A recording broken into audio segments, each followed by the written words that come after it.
We can do it together as one. Nidebo Ganoria Tukora Hamwe Nwab Sinje Nwab Way Eman Petwaza Bwana tukwata nise we can do it together as one. Enya ukanya mubuzarwa Nyenyikiriza zaitu Nikekit fora bembaganiza Tumbeke hanga yetu hamu. Yes, we can do it together as one. We can do it together as one. Kukola tuyombagana tulwanagana tusujjagana naye tukwatire wamu ate agali awamu gegalumanyama. So we can do it. We can do it. Yes, we can do it together as one. We can do it together as one. Muna kajitembeli. Kitembeli. Bwana, tuli kuchona. Tuli mukatale. Where the highs and lows may be there, the fights may be there, but when we get together as one, we can do it, we can do it. Tuchisobora, tuchibasa.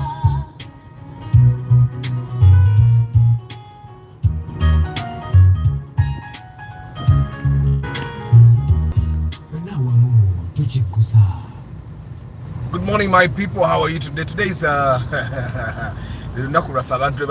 question Friday. Today, anybody can ask their question. It can be answered either by me or by someone else that is on the live broadcast. So any question is live. And me, I have one question. Nathan, you buy, you will tell us. People have told you time and again. Here. Mbadde mbalabanga bagamba GDI jireke naye owulira ndozo owulira tebakwagaliza. Nathan, leave the GDI alone. Don't even ask how is it. Leave it alone. Otherwise, but you can buy. Nathan, you can buy. It's you who will tell us. You are the sacrificial lamb for the love of cars. Jigule bwana atunyumiza. Nenga senga obadde osobola wali gyesonyiya ng'abantu babadde bagamba ogyesonyiwe. Nina kyali wange yamukolako emikolo yali avuga karafo old model. Ate ye alina ettooke. N'akavaamu n'agula GDI. Bw'ate kati pressure pump efudde ya $1.5 million. Bw'ate tusooke tugikolemu bagikozeemu awo biganye ng'alina okugigula. If the pressure pump is something like a fuel pump, that GDI has two. Ukitegeera ebyane y'omu tank ebyane y'wano ku engine. So now any can die anytime and none of them is cheap. The fuel system of that car is troublesome. It's just troublesome. Ate kasita batandika ogigula etandika okusumbuwa bwetyo nga batandika ogikwata mu wiring naye bamwonoona kati. But Nathan, you can buy. But good morning, people. How is your Friday morning? It looks a little bit dark. Today, in the morning, I started by listening to CBS. I started by listening to the first CBS a month. So then I listened to the other CBS. Yeah, listening to radio is not that bad. However, it's not that bad for me who has alternatives.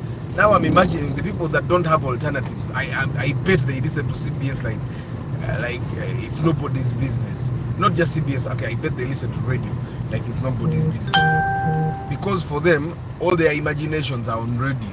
You get it? But it's not that bad. They play good music, and they have good sound effects, and the presenters make you feel at home. So I started the day by listening to radio. It's not that bad. I normally listen to 3 radios, the 2 CBSs, and the thingy Vajita Batyawan. I also listen to the radio Simba.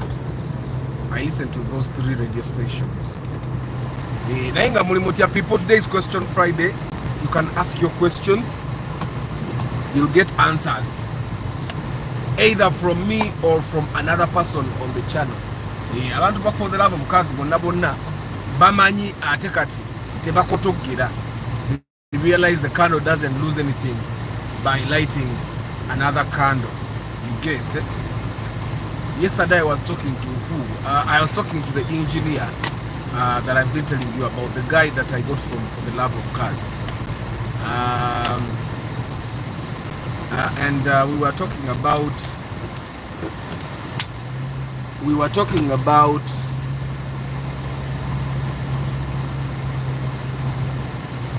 about a candle lighting another candle, and then he was saying ata abantu bachite bakwa consultation oba wamagezi gabwerere. And I told him Munange, if you text me on WhatsApp or you call me, we basirabe kizike sikuddamu simu bubi bannange simu bubi we basirabe kizike ko Airtel Money amazima gali nsikuddamu. Not because I don't want to answer you, but I resist the temptation of answering you. I resist the temptation of answering you because I think I give out free information here. We all know that. And then you guys also force me to go on TikTok and also give free information there. So I give free information on 2 full channels. And very soon the information will also be live on the blog. I have For the Love of Cars Uganda.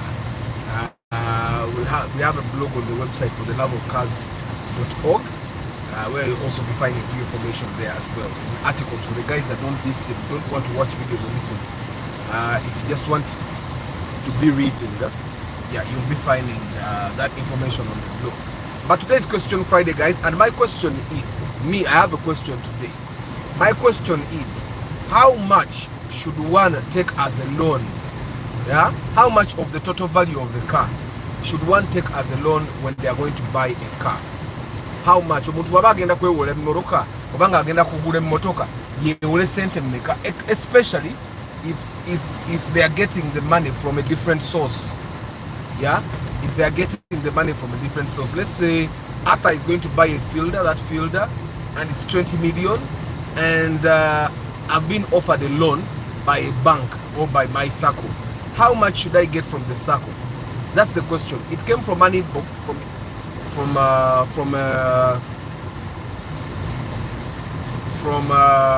WhatsApp text. Now, guys, please don't promise me things. Don't promise me things. Me, I can do without a promise. Ata babi ziramu bambi bonoziramu nja kuwagira ate noyizo kuloza nkulimba nja kuwa pre-purchase inspection. Guys, the people that have given pre-purchase inspection have not they have not promised me. They just bring the pre-purchase inspection gig, and the guys that normally promise me don't come. So please don't promise me. Just ask a question, and if your consultation has expired, because it expires, your consultation covers 2 days max. So if you go to another week and you want to ask me something else,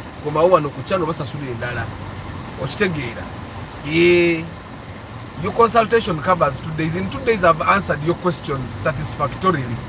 You get? And the moment you start promising me, I know that is not happening. You get? The other, I will bring pre-purchase inspection. And even if I don't bring pre-purchase inspection, you also sell trackers.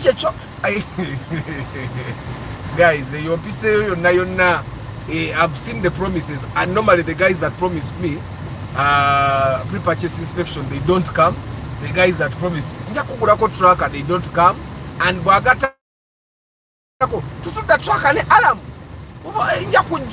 they don't still come. You get? So don't promise me, because the moment you start promising, I know. I read through the lines. But you are reading between the lines. I read between the lines.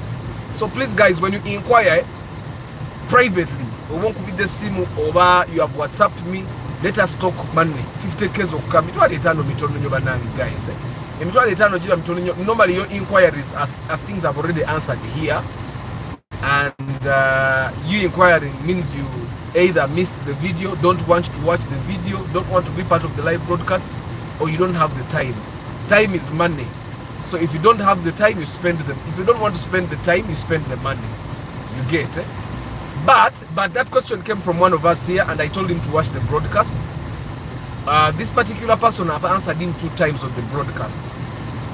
He asked me a question, I answered him on WhatsApp. He did not understand. I told him, okay, you go to the broadcast. I'll answer you. You guys also gave him your thoughts here. I'm imagining he watched the broadcast. So yesterday he came back and I told him, you know what, my answer is long and it would be nice for everyone else to benefit. So come to the broadcast tomorrow. So I'm sure he's here on the broadcast. So guys, this person has 9 million shillings. But he has a circle at work, and the circle at work has promised him to give him a loan to top up money to get a car. They have said if you want to go to the bond, it's okay. But according to the conversation, the circle is only willing to top it up to like 15 million shillings. Yeah. So if he has 9 million shillings and the circle tops up to 15, that means the circle is giving him about 6, right? The circle is giving him about 6 million, right? And he was asking me, of course, they are giving him the loan at a rate of 10% if he pays back, I think, before the end of the year, and they'll give him at a rate of 13% if he pays back, probably for a full year. So what do you guys think? What should be the maximum someone borrows from an external source if they are going to buy a car? And of course, then he was asking me, Arthur, Kakati, do you have a bond where I can get a car at like 15? I pay my 9, my circle pays the balance, and then afterwards, me, I pay my circle. So, the gentleman, I know you're here on the broadcast now. So guys, how much do you think should be someone's loan from an external source other than the car seller if they are to get a car on loan and credit? Yes, tumwe ku magezi bannange, tumwe ku magezi era yeewole sente eze miliyoni omukaaga ze bamwongerako oba abasabe ezisingako awo bamwe sente aweze miliyoni nga 25 agende lumu mu bond. Now, for the guys that don't know, if you have imagined what the circles take, is it 13% or 10% per annum or per month? Because that's another thing. I've seen people that lend money, and normally when they are lending you the money, they don't tell you, but it's 13% per month. That's why they are low. The banks are normally giving you at 25 to 28%, but then these other guys will give you at 10%, but it will be 10% normally per month or per quarter. So normally those are questions that you need to ask. And tebabyogera babagira gabaga fe tukwa ku 10%. Umara signing up plan ozotegera nti 10% ya per month. Uchitegera. So guys, how much should someone borrow from an external source when they are going to buy a car? What percentage of the car should one be borrowing from, like a bank or a circle? Should they even be borrowing? And guys, do you think a person that has 9 million should borrow? Mark you, this car is not going to do any business for him. This car is going to be driving him around, going to work and all. So what percentage, what do you guys think he should go and borrow the extra money that is needed to buy the car that he needs?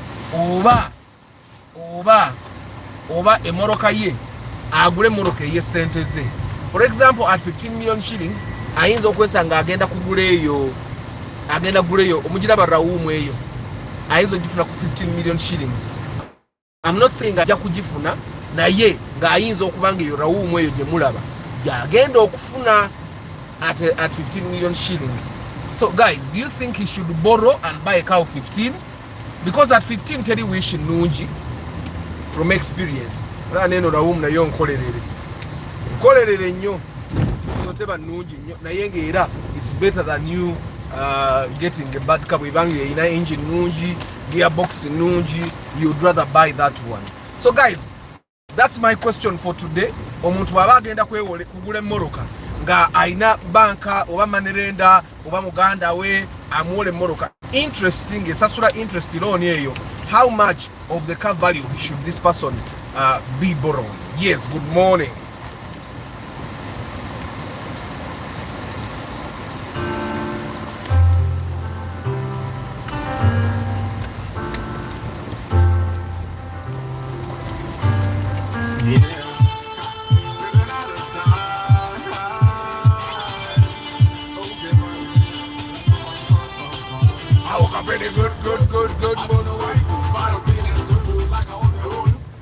guys, we have a question in the sitting room. Mudiro. That's our question. I'm going to read all your questions. Ate tugenda kubiddamu. Kyemmanyi batandisa dda okubaddamu. Nathan yegwe nasoose okulaba ekibuuzo kye ng'abuuza. GDI eri ekyaze. Ne mugamba agyesonyiwe. Ne mugamba he can decide to become a sacrificial lamb. There is someone on TikTok that asked me between a Markex and a Golf, what should he buy? Ne muddamu sarcastically nti Golf yesinga. Aba Golf ne bajja ne bansalako ne bagamba otuwonye nze nvuze Golf emyaka 3 tefa bichi.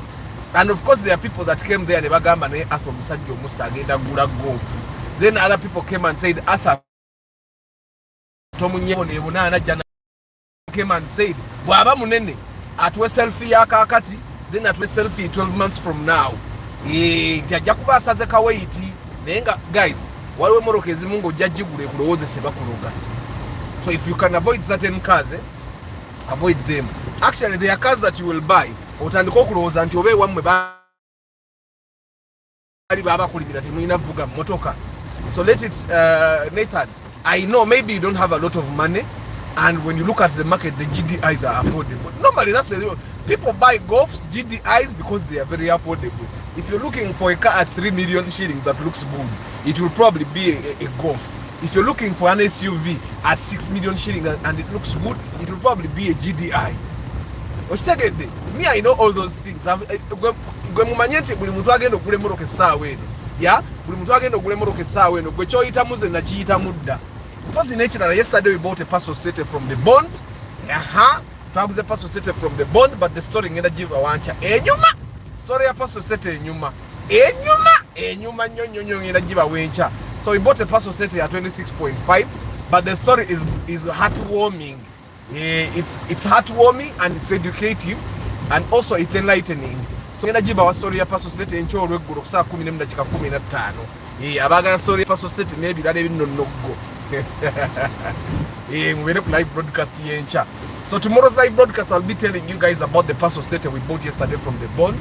The story is both enlightening and interesting. So if you want to know why we bought a parcel set at 26.5, even when people are selling them at 33 million shillings, so you'll be there tomorrow on the live broadcast at 5:15 p.m.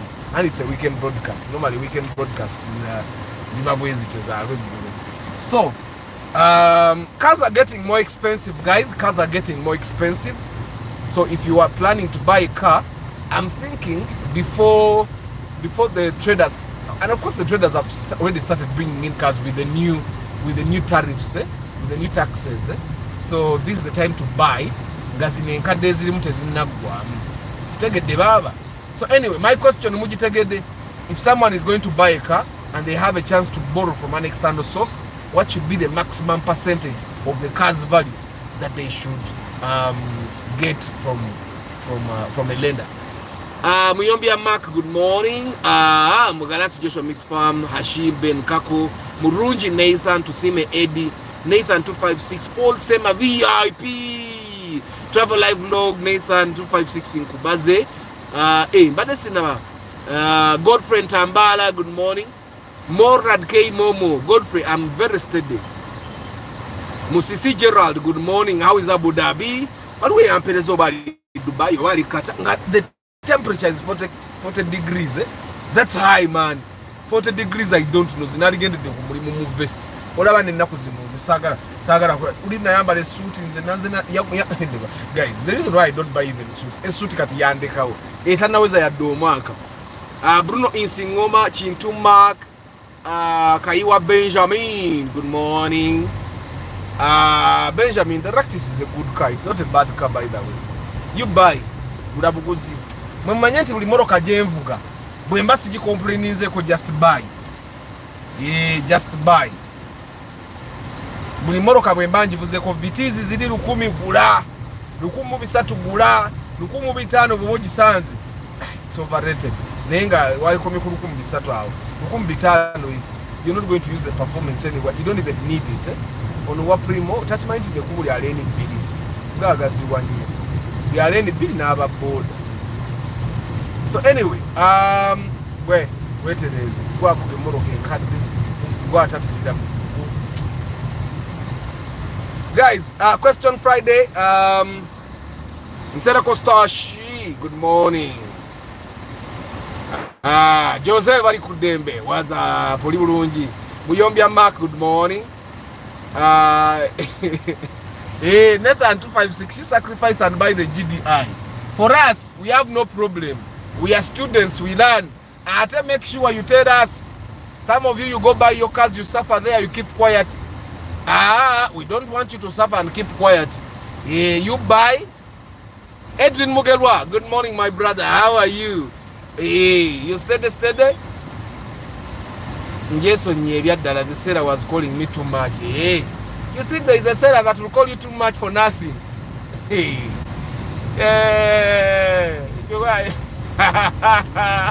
Nathan katimpereze ekizike kyange ndyeko. Kubanga gwomanyiro sijo badde ogenda okola ku GDI. Ate those guys, they'll call you, they'll be so sweet. So comparison enkoko. Nebo mpereze zigula streetwise 3. How much is streetwise 3?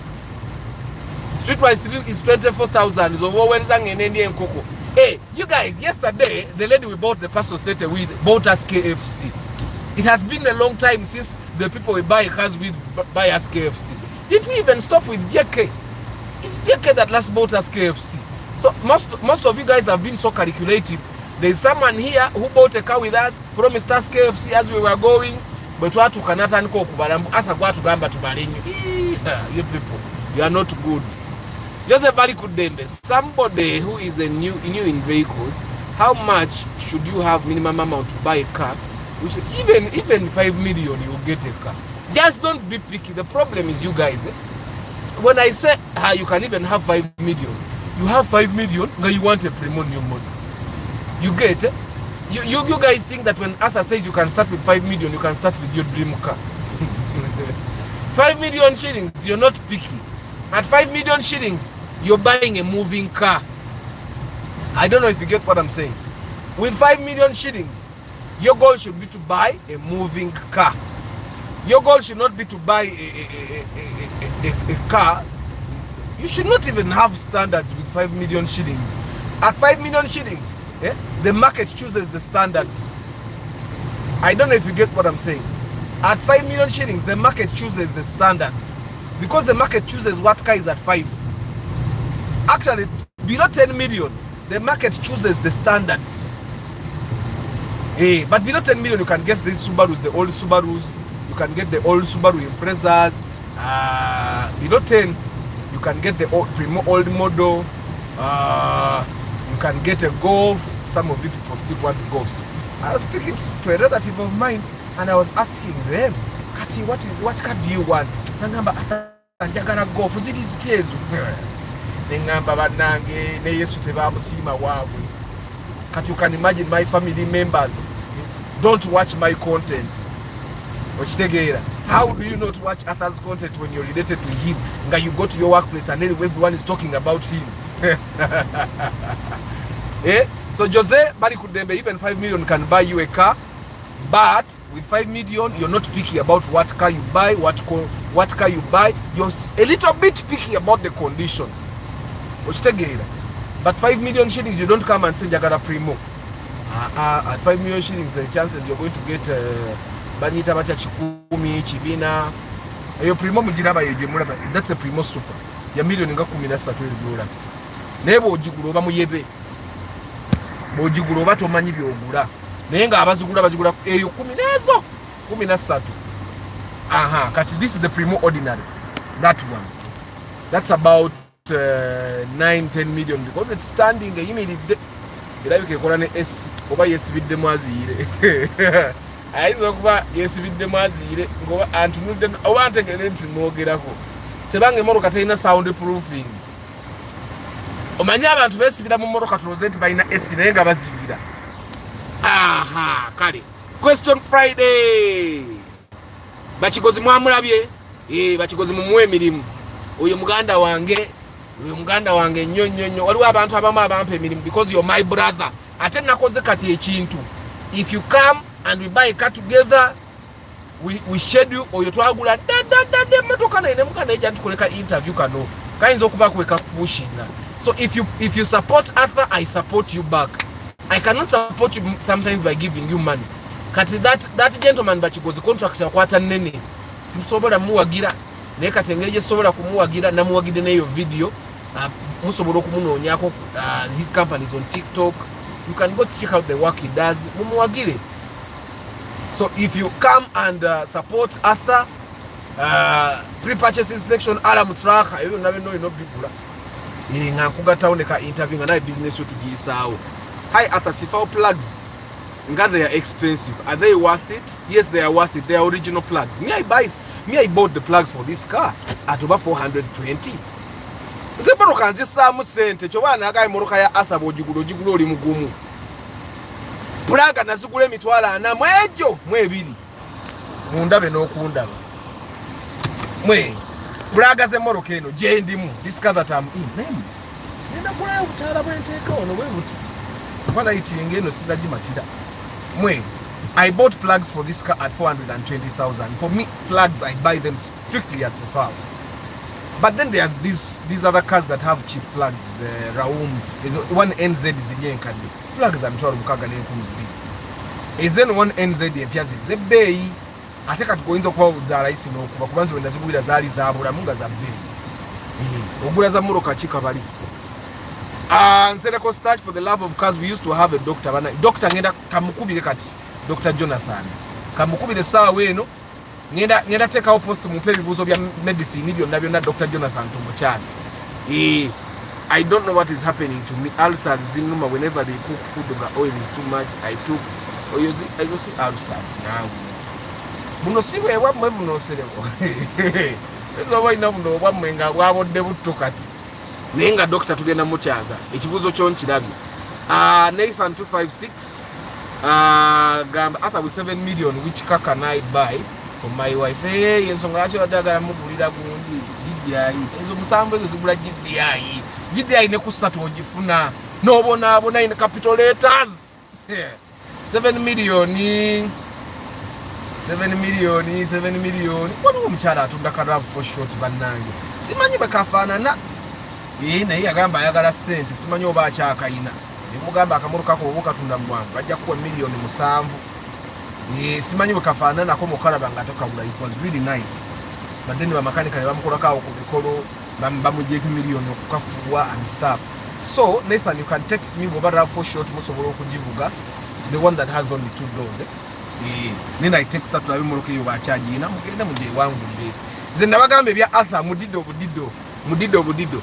Last week on Tuesday, someone asked about full service, which includes oil, engine flushing, detergent, oil treatment, fuel system, shampoo for the wind. Guys, that's a shampoo for shampoo for the windscreen. Godfrey, ate kati bino tubijjemu amala tubere bantu bakulu. Shampoo for the windscreen. Where? Why don't you just buy liquid soap? Liquid soap 5 liters at 10k. You can use it for 2 years. And me, I discourage you guys from using soap on the windscreen. I discourage it. It doesn't really do any impact. I think that sometimes ebyovu boteka munga mungi ebyovu bisobola okulemera ku windscreen. It has happened to me before. So I discourage you from using whatever over shampoo. Godfrey. Ogambe otia shampoo. Shampoo for the windscreen. Guys, if you're driving a VVTi vehicle, literally the only service you will need is engine service, or you say air cleaner, or you say cabin air filter, or you say plug abazikebereko. Emoroka ya VVTi yenu eyo wansi bakola service tebakola yo. Batunuleyo butunuzi bakugambye nti oba bridge zetago okukyusa aba kino kibushi kyakuse ebyo bitwale wa makanikawo. Wekitegedde muganda wange. So shampoo for the windscreen. You have even given it a name. Gwengenda kwogerako ku TikTok. Kansoka embisoma ebintu byo byonna nfune kyenjogera. Godfrey. Amala gali kusuula ewabi. So shampoo for the windscreen. Liquid soap works. Sengo gambye coolant for the radiator nali gambye ekyo kyali badde completely normal. Naye shampoo for the windscreen, my brother, isn't that a little bit too much? Anyway, question Friday, guys. Question Friday. Ebibuzo byo mububuze. Godfrey atukezezaamu ekibuuzi. Atukezezaamu ekibuuzi. Naye kaleero katuyiteko eri waggulu. Lino bulijjo gye njagala okutemera ndaba wavunduvundu. Katugende wano. Katulumbe wano. Katulumbe wano ekiba kibe. Ndaba watambula. Kalayini kali kamu naye katambula. Guys, it's Question Friday. Ask the questions. If I don't answer, someone can answer. Wana abantu bankati bakafuru. Wantu inawo ba engineer, ba mechanics, ba makanika. Even those that want to become. 30% loan should be economically sound. So guys, Herbert is telling us that if you're going to buy a car and you have an external source for a loan, you should not get more than 30% the value of the car. Ochiwulide muganda wange yambuze ekibuzo ku WhatsApp kyemanyi kuoli. Owulira, hi Arthur, live from the USA, New York. Smart, how is New York City? Bitambula. Anti New York City abatugamba mbutosola vugirayo mmotoka mbera mukutambuza bigere. How is it? You take Ubers na bigere. Mmotoka nzibu ya kuvugirayo bituufu. Mugalasi Joshua ayineddaga ne Joshua no wandibanga. Ebyokulima bino weekwese mbwekwesi ng'oli musawo wa kinnansi. You have medicine for everything. The loan should be as small as possible. It should be below 20% for one's peace of mind.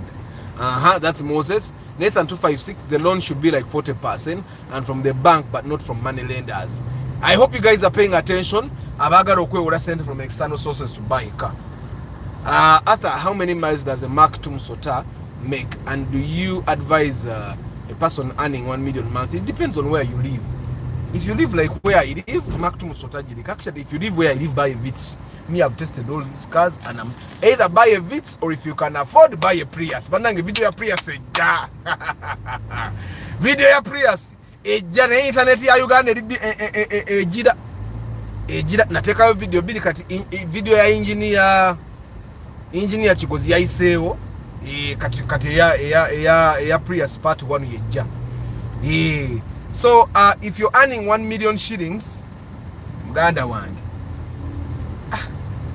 do you have a family? That's the first question, Gerald. Do you have a family? Because if you have a family, I don't think you can actually manage.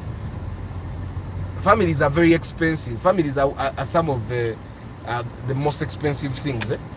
Families. I tell you, on top of family, if you have children, abana babei ojja kuba wakagula emmotoka. But I'm thinking you're talking about this in a lot of savings. If you have saved up a lot of money, you can Mark II Sota ya raisi moinzo jugula milioni nga mwenda olumu n'omunaana enga yenywa muko but 1 million shillings muganda wange simanyi. How many kilometers do you drive daily to get to work? Oba togenda jivuganga buli lunaku, because that's also another thing. Because there are people that buy cars nagamba kebeke amakaga nkagabeeremu emmotoka. Okitegeera, which is also a very valid thing. Sijja kufanga sefunye emmotoka mu maka bagiparking nga bagambe emmotoka ya Taata Abani. Okitegeera. So Moses, and I mean Gerald, 1 million is a little ngandabanga sente entonomu okujjako ng'olina additional sources of income. Bw'oba olina additional sources of income where you get some money, obanga gwokola ne mukyala wo akola nga the load is not too much on you, you can go ahead and buy. But also buy it ng'okimanyi tovawala nga you drive like 5 kilometers to get to work or 10 maximum. Ojja kumalako kubanga a liter of the Mark II Sota can do about 6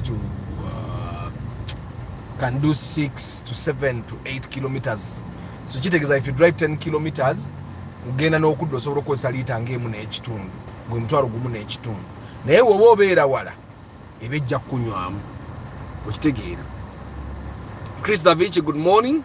Kim Job, Arthur, yesterday we ended the broadcast with a pending question. Why don't people like Raum new model yet erabika bulungi, and also according to you it seems reliable? It's people just don't like it. People can be there and they don't like it. Even me, I have people that just don't like me. We all have people that don't like us when they ngatebalina nsonga lwaki tebatwagala. Kati olaba kibeera ku muntu asobola n'okuyamba enkya. Kati what about a car? that you have to spend millions of money on. So people sometimes complain that the sliding door is troublesome. But me, I find that that's kwasa. It's them that spoil the sliding doors. So they complain about the sliding doors mostly, nothing else. And also there are people that just don't like cars with sliding doors. But if you have no problem with the sliding doors and you don't have a problem with the sliding door sometimes jamming on you because it will, then you can go ahead and buy the Raum new model. Ronald Muchwa, good morning. Chris Fitness, good morning. Arthur, me, I promise you next year we have to do business. But people don't promise me. Just do. Just do. Ntia boda obalwa kubandi weru. Nange ndi wano Uganda, Toriweka malala tugalina banji. Nange I'm in Uganda, but I fear borders. Oh my God. Amalala, we have it a lot together. Which oil does City Oil sells, and it's for which car? Because usually I tell us Toto and she'll have the good oil. Paul Sema, you leave me alone. Why are you trying to make me assassinate people's brands? All petrol stations that sell oil have good oil. But me, when I use either Total or Shell. Me, as Arthur, me, that's what I use. I have my reasons. And if you get me in private, I'll tell you my reasons. But me as Arthur, I use Nyagara cotton nga mulungi. Kasatu. Cotton yo mulungi. So Paul Sema, use the oil that you're comfortable with. Data ya kasanvu. Ono cotton yono. Gakalu. Data ya kasanvu. Nika nubunu buba bwabbi. Nino mukazi muya yono. Tewa bwabbi buno.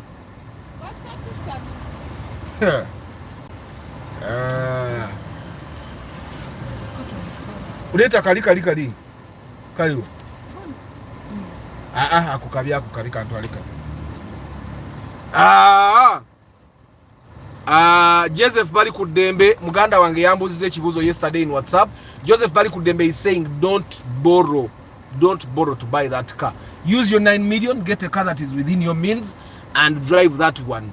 And I told you guys that 9 million you could get a Vitz. It won't be the best, but it will be something that you can work with. You get it?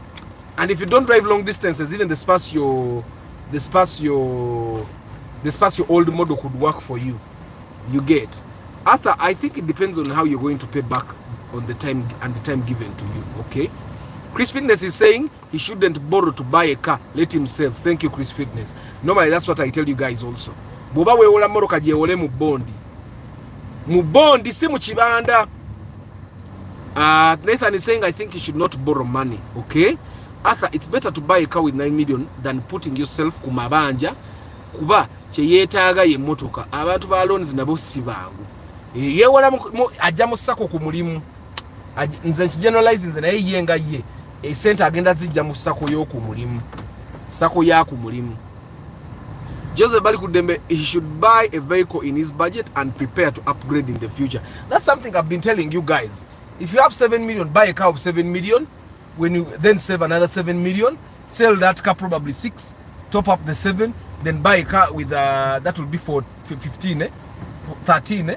Buy a car of 13, save a 13, then top up, then you have 26. Then you can even go to the bond. You get it? So that's normally what I tell people, at least the people that I care about, and I care about all of you. You know that. Temuchimanyi timbafako bantu bange. Ababoda babadere ni number. Without concepting, buy a car in the 9 million. Don't take loans. Avoid regrets. Buy a car of his budget 9 million. Later he can upgrade. If it's a commercial car, it's fine. But a my car, no need to take a loan. Thank you, Umar Sebowa. Arthur, I wanted to ask, what do you think of Toyota Harrier 2022? I wanted to import to UG. Anything new is good, but it won't be cheap to maintain though. But the fact that you can import it, it means you have money. Sigwa Gambia in New York City. If you're in New York City, import, bring. I will even do a review on it when you bring it here. When you bring it, don't forget to call me. I come do a review on the 2022 model. Truth, how are you? How is Saudi Arabia? MK Dental Hub. You text me to ogere ku manyo. Gwe sijja kujjako sente, nja kujjako dental. Ompa insurance ya dental ya miezi ngena. Ate obuzibwa insurance. Abantu ba insurance bagaba eddagala lya layisi lye bagaba ku bbeeyi. Abantu ba insurance. Nenga MK Dental, you text me. Let him buy a car with his money, Bambi. If the car is just for work and him cruising around, but if he's going to use it to make him money, let him get a loan. And guys, mark you from his words, ayagala gule moroka milioni 15, which means ne moroka jagenda okugula nkadde ku milioni eze 15. Kitegeeza dai olagula moroka nkadde, which I've never advised anyone to do. Boba weewola, at least weewole nga you're going to buy a car from the bond. Naye kati okwewola nga ate emoroka gye weewolera egenda kubeera nkadde, for me it has never made sense. Okitegeera. Good morning. I think the loan should be 25% of the value. If you don't have the 75 at hand, emoroka soko ogireke. After I feel that Ugandan used, I can get a 20. Yes, you can. Tewero on the number cancel 20 million. Katolaba this UBH. Yelinga 20. Bajaji guzanga 23, 24. We watao 23, 24, 25. Depending on the condition. Okitegera renvuga ye bagivuzeemu n'atunda ka speed ki. Abantu abatunda speed ennyo. Batera okutunda layisi. Ate batera na kuguza ffe. Baguza abasuubuzi. Omuntu atunda speed avuga agenda ku kibanda. Ne bamuocha. 40 degrees waliwo olunaku lwe twali 58.8. Guys, that's hot. 40% and from the bank, commercial bank, not money lenders. Musisi Gerard, Arthur, Abu Dhabi is good, though temperature is 47. That's a lot. Mugalasi Joshua is saying, Nathan, GDI yabadde tetuuka mu December. Tesobola. Joshua, GDI yabadde efa guno omwezi. Ate guno omwezi badde egenda kufa agezeeko gizo okusa kuba badde agenda gigulanga 7 azo okuse emuli ey'obuna. Okitegeera leero mmeka? Today is 19th. Twaligenza otuuka mu 30th. 30th July ngeridde milioni 4. Osegeera agiparking agize wali anonyamu wennya. Ebiwe bikole bya GDI. Oyo Nathan 256 emotoka ez'emikolo. Ayagala emotoka ez'emikolo. I can't forget when he said he bought a chikumi at expense. Yone yagula chikumi ey'omukaga mu lockdown. Nathan bannange. Nathan, make me your friend. Nathan, to avoid making losses, you should stay here on the channel. Tovaawo wayagala okuva nga oli busy nnyo omperezenga y'akasente ak'okulyako nfuule mukwano gwo nnyo, otherwise bagenda kukola. Nathan, let me ask, which region of Uganda are you from? I want to prove something. There are people from a certain region of Uganda, 3 regions of Uganda, that buy the bad cars. It's them that buys all the cars that I discourage people from buying. They are still buying them even now. Even after watching the broadcast where I discourage people from buying, those people have big heads. He goes and buys. You get it? I remember someone from that region, he came, we bought a Subaru with him. But before we bought the Subaru, he saw an Outlander. And he was saying, an Outlander.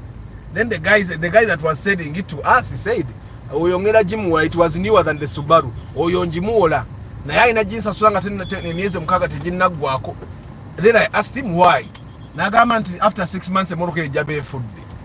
Kyokka it was newer. Aga naye n'omwaka esobola okuweza omwaka, but after that year emmotoka ejjaba tekyali mmoloka. You guys, naye ng'oli guy yali ayagala okugigula. Ne mugamba yoseekako mukono gwange kugamba nti wagigula ne Arthur. But people from those regions, Nathan, you tell me, this not discriminate or what? This is a hypothesis. I don't know if the English is correct where I put that hypothesis, but it seems fancy. Yeah? Good morning, Jovan Mugume. How are you? How much did you buy the Chikumi? Was it 10 million or 6 million? He bought the Chikumi at 6 million, but even 6 million in the lockdown for a Chikumi. At 6 million, do you know what cars people were buying? abantu abagulanga emmoloka embi mu lockdown be bantu abalina zi milioni 3 milioni 4 omuntu nga bwosuka milioni 5 sebe mu lockdown oba ne sente. Ate for you guys to understand that in the lockdown someone that had 5 million had a lot of money, just go kucharo cha mwengo yagala kwewula kakadde. You know, there's this thing that people have been saying. Senga bajja kuchale wamwe ne bagamba atalina kakadde mu nyumba. Abatandika ne milioni 10, atalina milioni 10 mu nyumba jetu mukubi bakuba ekyalo kyonna. Oba kwa account. Gamba ne bagamba atalina 5 babakuba. Baga atalina kakadde, half the village will be beaten. Okitegera kati gwe kuba makafaananyi bwe baba kati essaawa eno bakuba ekyalo kumpi kukimalawo. Eyo si Camry. Isn't that a Camry? That looks like a Camry. Yes, it's a Camry. That must be like the latest model, eh? Looks nice. Nesebe yo bili bitano iringa Markex. Wa X-Trader abadde ki. Atiddeyo. Wo moto kuvuga emmotoka agenda wano kunnira. Badde manya atidde nti eyinza ofiirayo. Oba we mmotoka ezimu. Nze nga bwe njiraba edde mabega ngamba onaddayo ku parkinga. Anoonya parking ey'okumpi eri mabega. Nathan 256. Paul Sema, good morning. Lucky Mose, good morning. Chikamure muchayo wechinyirira. Waliwo emmoloka ekunywa amafuta n'ogamba you drink it. Kati eyo Camry ogiraba eganywa ng'ekwavuwaza naye nga yoke gwe girabe bwetunula bannange. Ekwavuwaza ogamba it's okay. Emmoloka nze ovuga kawundo ovuga Camry. Amazima, these sedans are something else. You'll even find that Primo is more comfortable than the kawundo. Akubanze yo Primo yo kati. Bikadde muzirabe zo Primo nga bwe zirawo kansembere. Eno yenkadde yeri. Eno eriye mabega yenkadde yeri. Okitegedde? Kati eriya iri masa inawe yabeererawo nga baabo omuntu agivuga. Taba wa muzannyo. Eyo si. Ya. Ng'omuntu agivuga abula n'okuba abantu empi. Naye kati ffe tubakuba empi. Ovuga otya ekyo ekimotoka ng'o28. Anyway guys, question Friday ibuzo mubibuze. Good morning Semwanga Sudais.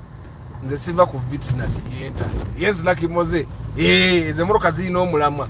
After any advice on a Subaru Legacy 2009 2012 buy. As a Subarus have no problem. As long as you remember that they have delicate engines, they don't have a problem. Nti engine ya Subaru tebagivuga bya kigwagwa bino bituvuga Toyota. And of course Subarus are a little bit expensive to maintain, so if it's a fast car and you don't have a lot of money, don't buy a Subaru, buy a Toyota.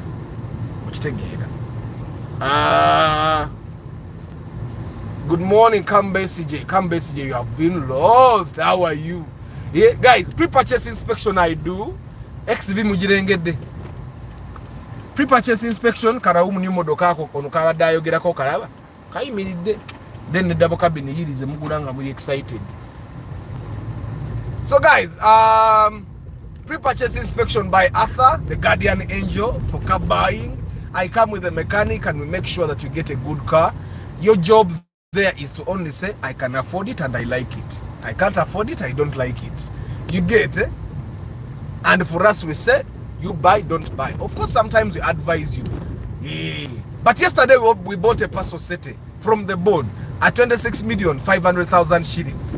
The story will be live tomorrow at 5:15 p.m. on the live broadcast.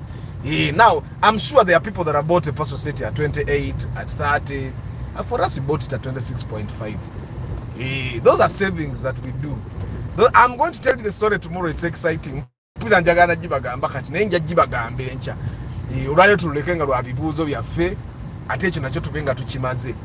Okitegeera. Semazi Ferdinand, good morning. Elfat 20 nedda baba. Bera ne million ekitone nya 25 and even at 25 don't be picky. At 25 you buy good condition. Don't buy number plate busijui mpya. Buy condition 25. I have a friend of mine, a very an old friend of mine. Atomeza Kaldina yange. I've told you that story. He's an old friend of mine. He's a big businessman. Oli guy omulaba yanjikiriza nti okuwa ofuna. Mweba guy buli bwowa A giving hand receives. He taught me that. Nebananga basajja baboda te balina magezi. Kijire ekigatto.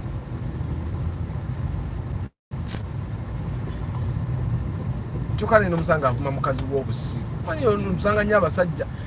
Mukazi gw'oli musiru because ebita n'omuntu nga avuga boda nga Katonda yandibadde takyalina na muntu gw'avuma busiru. Yandibadde actually tavuma na kuvuma. Yandibadde actually yekozanga exam. Naye oli musiru nga nze. That's how the border guys should be abusing people. Naye otuuka obusiru.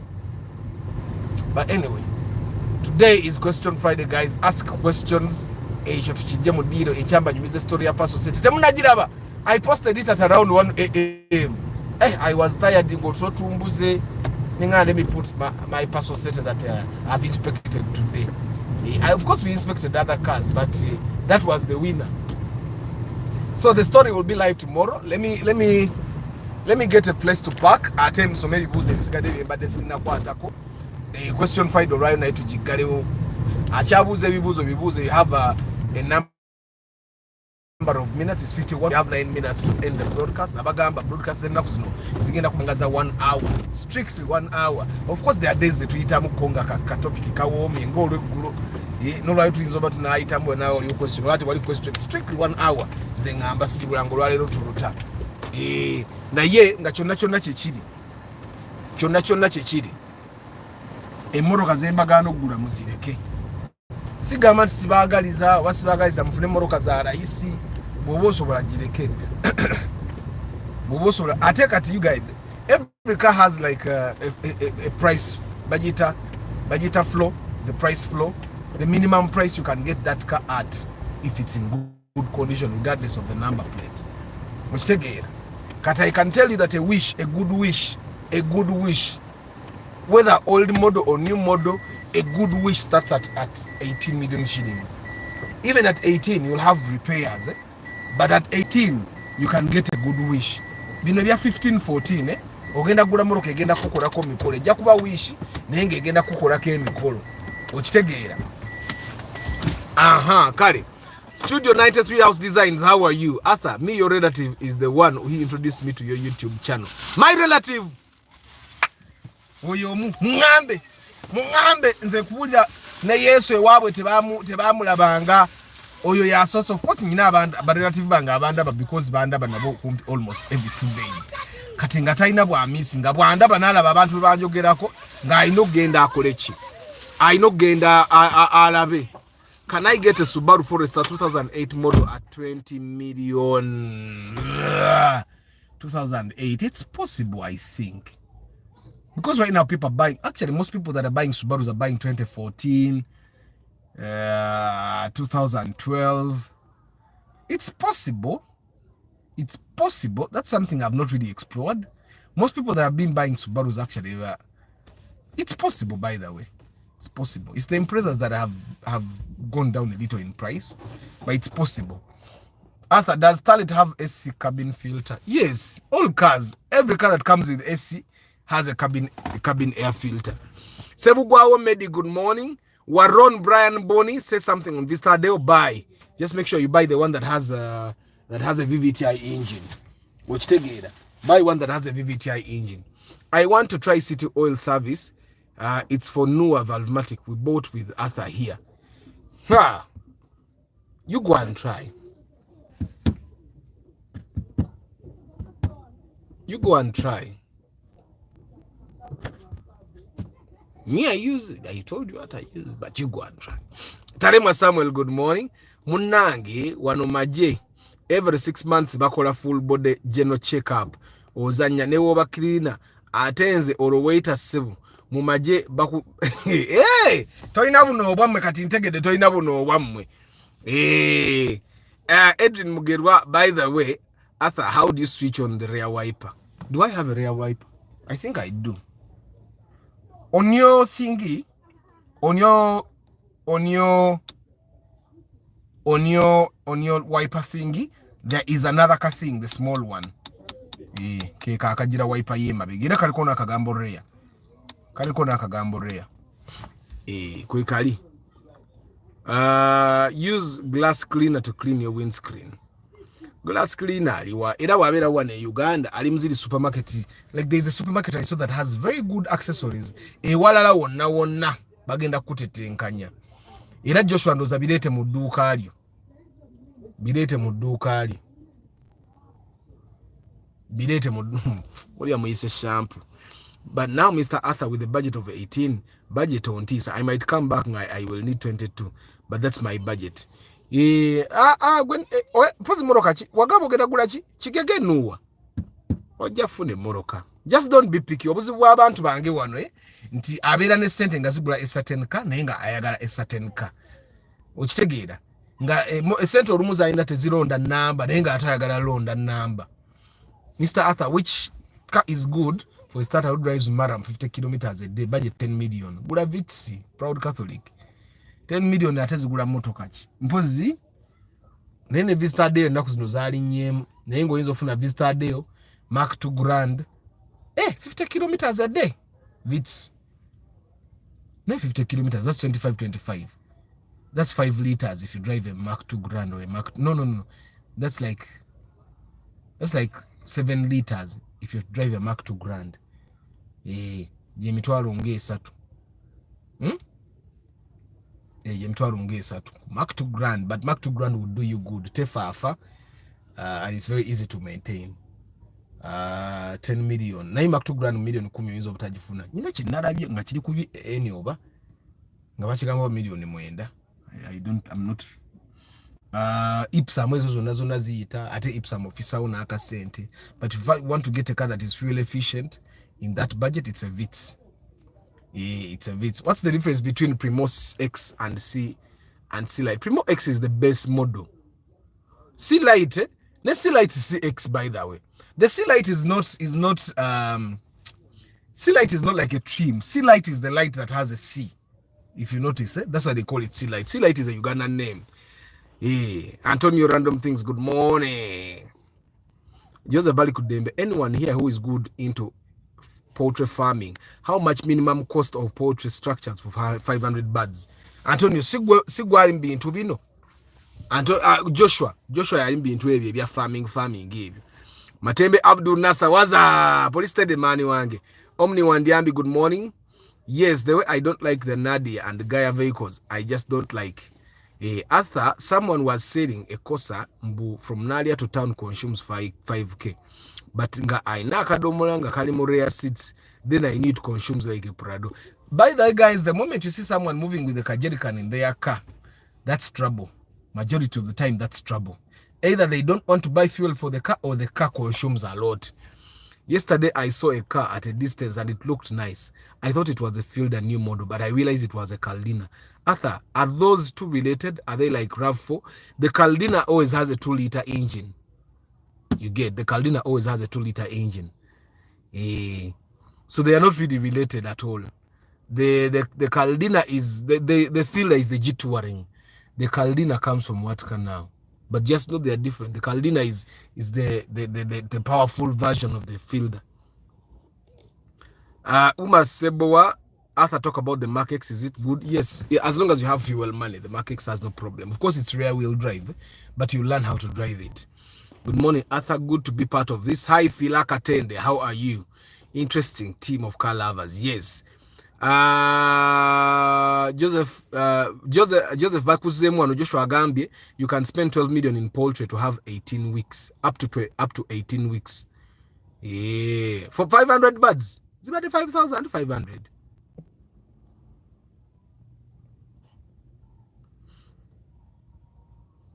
Bernard Zah, hi, how are you? New York City is very expensive, but I do have a car, a Toyota Camry. So you are in New York City and you have a car, you man. Oli mubede nyo. Sasura VIP ya wano. Oli mubede nyo. Luka Mutiaba, personally I prefer Shell. Kim Job Arthur Vitz RS old model around USZ ku 12 million. But a number of vehicle, guys, I've told you time and again, if you're buying a used car, unless you have a lot of money, you'll get a Vitz RS. But don't say USZ. It might even be U80. You get. Heath Moses, good morning. Hashim is saying you need 4 to 6 million for a temporary structure. Ochegede Joseph Kamanyire Kenneth, hi. Council Patrick, Arthur, we should live within our means. Let him buy a car with 9 million. Muganda wange yambuze chibuzo. I hope you're seeing. Joseph Balikudimba, Arthur, family or personal lawyer. You pay him monthly over every week, every work he handles. Council Patrick Asiku, answer this question. If you get a family or personal lawyer, how do you pay them?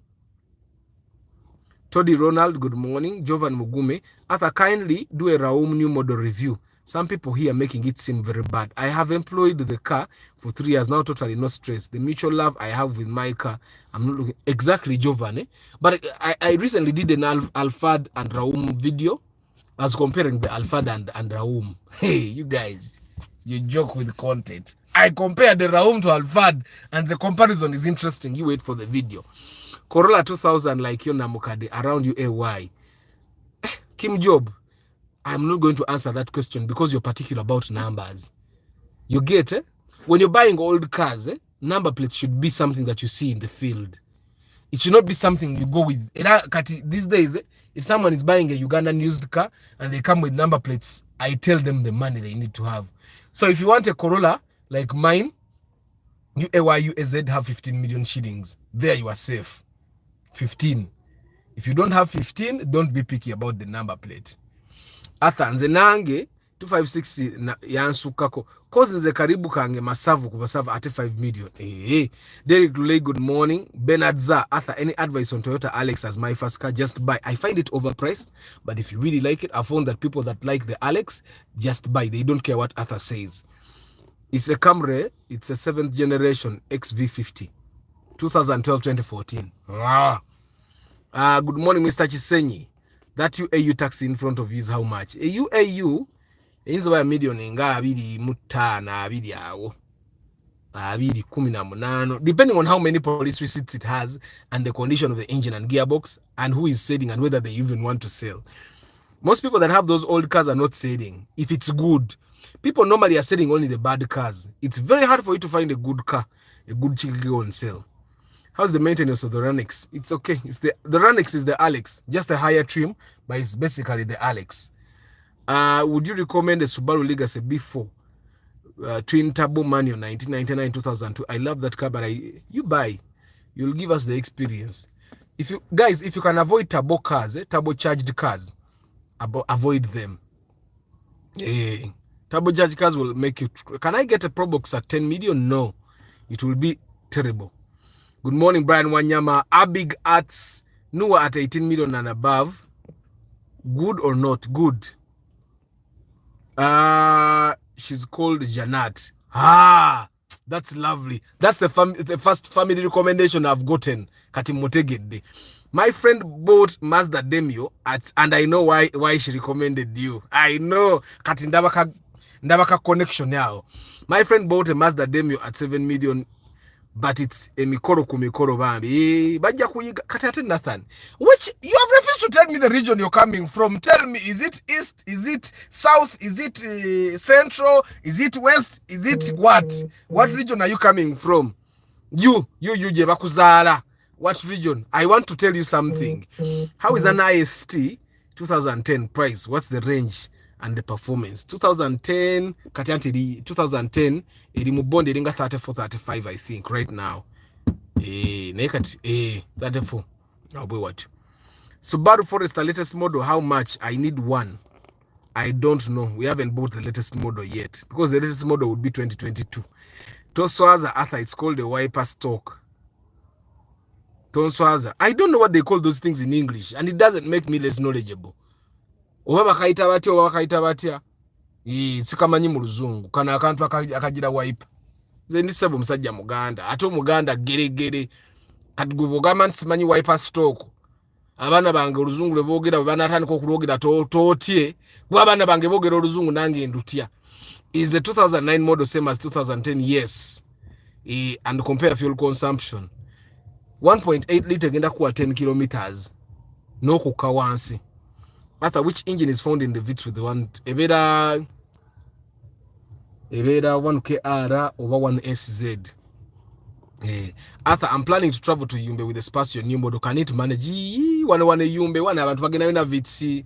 Council Patrick. People go with the Vitz. Joseph Bali Kudembe, Joshua is saying the structure will cost you 3 to 4 million. Musema Saddam, hi. Mr. Lucius, hi. Cancer Patrick, Arthur Fielder old model could be in which range? Don't buy it. You can buy the new model. For you to buy a good Fielder old model, oyinza okubogatako million ng'emu oba bbiri okufuna the Fielder new model. You get. Good morning, JK. Conceited, no need being mean with money. Spend a little more and get something good. Exactly. Arthur, those high roof vans sebokati zasigalira big companies near ate bazigula brand new or almost brand new. Arthur, how is the Subaru XV? I find it overpriced, but you can buy. Arthur, a family lawyer is cheaper provided you agree to pay him annually, not monthly. Oh, what is the range, Council Patrick? What is the range for a family lawyer? Arthur, how much do I need for the VITs in good condition? If it's old model, 10 million, 10, 12, away what you. If it's a new model, 17. Brother, if a person wants to buy a raised simple family car, which one would you advise? A simple, raised, what do you mean raised? I'm thinking you mean SUV. Kluger, yeah, I'm talking about VVTIs. The Kluger or the Harrier old model. Those are a little bit affordable. You can get the Harrier old model at 12, 13, they are away what you. Then the Kluger 17, 18 are away what you. Which together. Morning, Arthur and everyone. Hi, Kasenge Amos. Brona ye ovuga galichi. Gali eno go bato jimaika kitegeza ino kulaba broadcast zange buli nako ogitegere buli muntu anagimanyi. Mr. Arthur, I'm from Central. Are you sure, Nathan? You're from Central. You migrated Oba. People from Central ngaba agara primo old model. How come you want a GDI? I want to enter a touring business. Can a super custom work for? No. Leave the super custom. You'd rather buy a drone, but leave the super custom. Compare for me Suzuki Sumrai and Starlet GT. Now, Jeremiah, what is this you're talking about? The Samurai is a struggle. The Samurai, I know that thing is even carburetor. Leave it. You're buying a project car, but even when you're buying a project car, take EFI. That thing, buy a Starlet GT. Arthur, can I get a Toyota Spacio new model from UB series? Yes, you can get. Yes, you can. I don't know where it is, but I'm thinking you can get. Muganda gere means you came from on foot and became a Muganda. Okay, the Muganda. Wow. Kasi itano labi koli Muganda ebyaddala. Ebintu ngo bimanyi nnyo. 1 liter fuel goes how many kilometers in 15, 16. If you don't use AC, and if you use AC, 13. After between Wish and Fielder, which is better for a first-time owner? Both are good. Depends on what you're going to use the car for, but both are good. Some Fielder with Vista-like hind likes rocks for me. It looks more muscular than the new models.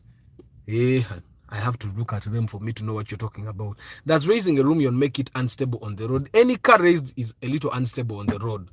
You get it? Any car raised, whether using tires, spacers, or bigger shocks or bigger springs, any car that you raise will lose a bit of stability on the road. Arthur, I need a Vitz with working SC, old model. 13 millions. I think an aero inzo kubule SC, nenga 13, I'm sure you can get. My wife, ayagala GDI, her friend recommended it to her. Nathan, you buy it for her. Is the friend the one selling? Is the friend the one selling, or what the friend has ever owned? Because the friend might be there and they don't want your wife to look good. Or they want you people to go broke. You people think everyone is our friend. Not everyone is your friend. There are some people that just want you to go broke. I'm telling you. And these are the majority of the people that are around us. So if a friend recommended it to her, first things you need to analyze if their friend is actually a friend. Look at the things that they have been doing for your wife or to your wife in the past. Ask them, let them talk to you honestly. Then you'll see. Chief Josh CCC. Yeah, you have a strategy. You wanted to exchange it for you. You inspired me to buy a new car this year, and I bought a Paso. Kulika Paso. How is the Paso? Jidete njikoleko review. Tofa number plate tuzikwekanga like professionally. We do professional reviews. Number plates are not seen anywhere. No one will know it's yours. But of course now the people here will know it's yours. After recommend a car bond installment car purchase. Normally I don't. But if you go to Pakistanis, Ugandans are good also, but Ugandans are kunyiga okusinga Pakistani because ye wawano lupo olozo nazi manyi niyo Pakistan tatira kunyiga. What car will my 20 million cash get me? It will be a used car. It can't be a car in the bond. You get. But at 20 million you can get literally all cars. You can even get a car window like UAN. Muyomba, I'm saying bye-bye, guys. A question is to today Friday. Muyombia Mark, Mugalasi, Joshua Mix Farm, Hashim. Enchamba wa story ya paso sete jitwaguze yesterday. Saa 10:15 zore guru. Ben Kako, Murunji, Nathan, Tusime, Eddie, Nathan 256, Paul Sema, Travel Live Vlog. Nathan 256, you're the first person from Central that wants a GDI. Ngasibu avu wujiguza. Godfriend Tambala, Murad K. Momo, Musisi Gerald, Nsereko Starch, Bruno Insingoma, Chintu Mark, Kaiwa Benjamin, Joseph Bari Kudembe, Muyombia Mark, Nakumaze Adrian Mugerwa, Eddie Aniku, Nathan, this is another Nathan, Kabali Moses, Hubbard,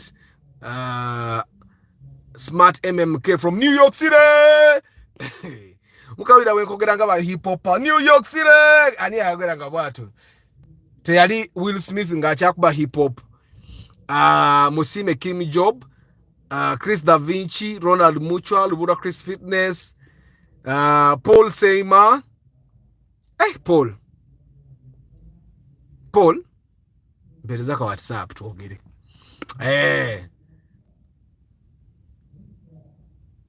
Truce MK Dental Hub, Umar Sebowa, Chairman Zach, Council Patrick Asiku, Waswa Nicholas, Jovan Mugume,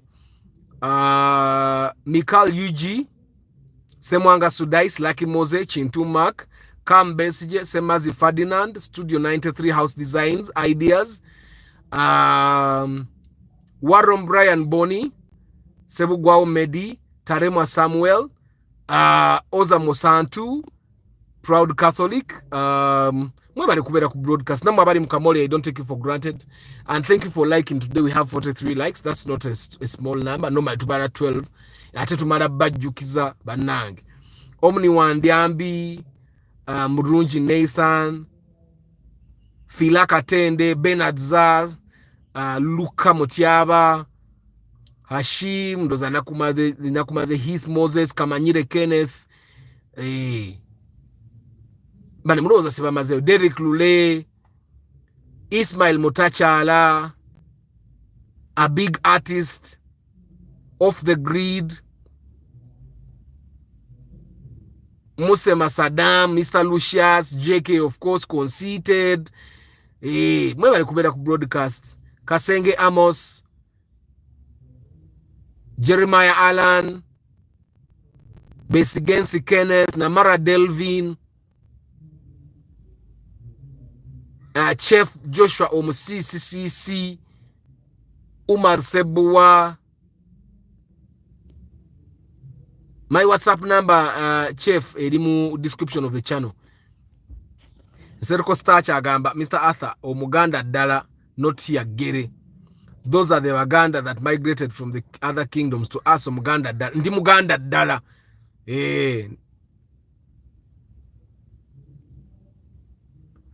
Omni Wandiambi, stay blessed too. Arthur, I've seen someone worship his GDI. Maybe it can be a good car.